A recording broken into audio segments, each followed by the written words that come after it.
ब्रह्मचर्य से बड़ी कोई तपस्या नहीं है। देखो, यहां संकोच का त्याग होकर चर्चा हो रही। आप असत आचरण करने में संकोच करें, लेकिन असत आचरणों से कैसे बचा जाता है उन युक्तियों में संकोच मत मांगे। महादेव जी कहते हैं ब्रह्मचर्य अर्थात वीर्य धारण करना महान उत्कृष्ट तप है, भगवत प्रसन्नता का प्रधान हेतु है। इससे बढ़कर कोई तपश्चर्या तीनों लोकों में प्रसिद्ध नहीं है। जो ऊर्ध्वरेत्वा अखंड ब्रह्मचारी है वो पुरुष नहीं, वो साक्षात भगवत स्वरूप महादेव है। ब्रह्मचर्य की अपार महिमा है, परंतु आज हमारे नीच वातावरण में ब्रह्मचर्य को धूल धूसरित किया जा रहा है। ये महापुरुषों के वचन है, बिल्कुल अक्षरशः सत्य है। एकांत में चिंतन मनन करने के बाद आपकी श्रवणेंद्रिय तक पहुंच रही है बात। आज की नीचता, आज का मनोरंजन ब्रह्मचर्य को धूल धूसरित कर रहा है, ब्रह्मचर्य का नाश कर रहा है। कोई समझ ही नहीं रहा कि कितनी बड़ी हम भयानक गलती कर रहे हैं। ये वीर शक्ति हमारे प्रभु की अद्भुत कृपा है।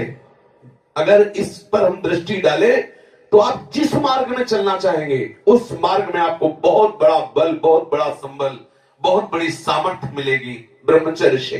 ये भगवान की कृपा शक्ति है। जो इसका पतन करते हैं निसंदेह हो किसी योग्य नहीं रह जाते।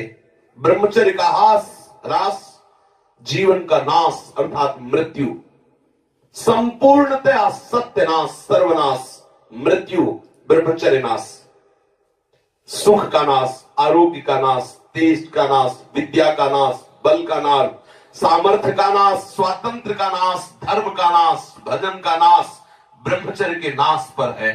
यदि आपने ब्रह्मचर्य नष्ट कर दिया तो आप किसी काम के नहीं रह गए। आधार स्तंभ टूट गया तो चाहे जितना सुंदर भवन हो नष्ट हो ही जाता है। धर्मनाश होने से संपूर्णतया नाश माना जाता है। जिसका ब्रह्मचर्य नाश है वो कभी भी धर्म से युक्त नहीं रह सकता। हमारे स्वास्थ्य की संपूर्णतया वृत्तियों को बिगाड़ देने वाली ये चेष्टा है। मरणम बिंदु पातेन जीवनम बिंदु धारणात्, ये भगवान शंकर का अमिट सिद्धांत है कि जो वीर के साथ खिलवाड़ करता है वो साक्षात मृत्यु का वर्ण कर रहा है। जो वीर को रोकता है, धारण करता है, वो अमर है, वो भगवत स्वरूप हो जाता है।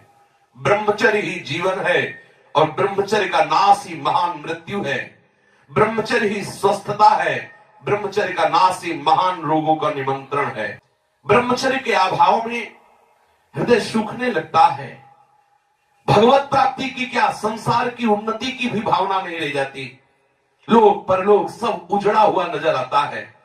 जो ब्रह्मचर्य छीण करता है उसकी स्मृति का नाश हो जाता है, नेत्रों में कम दिखाई देने लगता है और लघुशंका के साथ वीर शक्ति का स्खलन होने लगता है। वो जान नहीं पाता, उसकी जीवनी शक्ति नष्ट होने लगती है। वो बिना किसी कारण अशांत बना रहता है। लाखों चिंताएं उसके मन में डुलने लगती है। वो दुर्बल होने लगता है। बड़ा निद्राल का वो वशीभूत हो जाता है। जरा सा निद्रा रही, जरा में हम तो देखते हैं लोग बैठते ही सोने लगते हैं और मोटापा बढ़ जाता है, आलस्य बढ़ने लगता है, उदासी आने लगती है, हृदय में घबराहट पैदा होने लगती है, श्वास अवरोध होने लगता है, कष्ट से श्वास या श्वास तीव्र गति से चलने लगती है, यक्षमा हो जाता है, पृष्ठ शूल रोग हो जाता है, कटिवात हो जाता है, शिरोवेदना बढ़ने लगती है, जोड़ों में दर्द होने लगता है, दुर्बल हो जाता है और निद्रा के समय उसका जो शक्ति है वो क्षीण होने लगती, बह जाती, उसको पता ही नहीं लगता। मानसिक अस्थिरता, विचार शक्ति की दुर्बलता, ये भयानक भयानक कमजोरियां उसके जीवन में प्रकट हो जाती हैं, जो इसे मनोरंजन समझता है। सावधान, अगर आप अशांति से हटकर शांति में जाना चाहते हो, दुख से बचकर महासुख का अनुभव करना चाहते हो तो ब्रह्मचर्य पर दृष्टि दीजिए। ब्रह्मचर्य चारों पुरुषार्थों का, धर्म अर्थ काम का मूल है। ब्रह्मचर्य भोग और मोक्ष प्रदान करने वाला है। वीर अनंत अनमोल सिद्धि है। इसी वीर के बल से जिस देवता को चाहो तुम अधीन कर सकते हो, उसके नाश से तुम पूर्ण पतित नीच बन सकते हो। बिना ब्रह्मचर्य धारण किए हुए कोई पुरुष कदापि किसी भी श्रेष्ठ पद का अधिकार नहीं प्राप्त कर सकता। वीर भ्रष्ट पुरुष कदापि पवित्र नहीं, कदापि धर्मात्मा नहीं, कदापि महात्मा नहीं हो सकता। वो दंभ और पाखंड भले कर ले, बिना ब्रह्मचर्य के प्रत्यक्ष इंद्र भी तुच्छ है, पद दलित है। साधारण मनुष्यों की तो बात है क्या, परमार्थ के पथ पर या व्यवहार के पथ पर जिधर भी तुम जाना चाहते हो, अति आवश्यक है ब्रह्मचर्य। समस्त विद्याओं की सूक्ष्म रहस्य को प्रकाशित करने वाला ब्रह्मचर्य, समस्त वैभवों की सिद्धियों को प्रकाशित करने वाला ब्रह्मचर्य, समस्त सौभाग्य का उदय करने वाला ब्रह्मचर्य।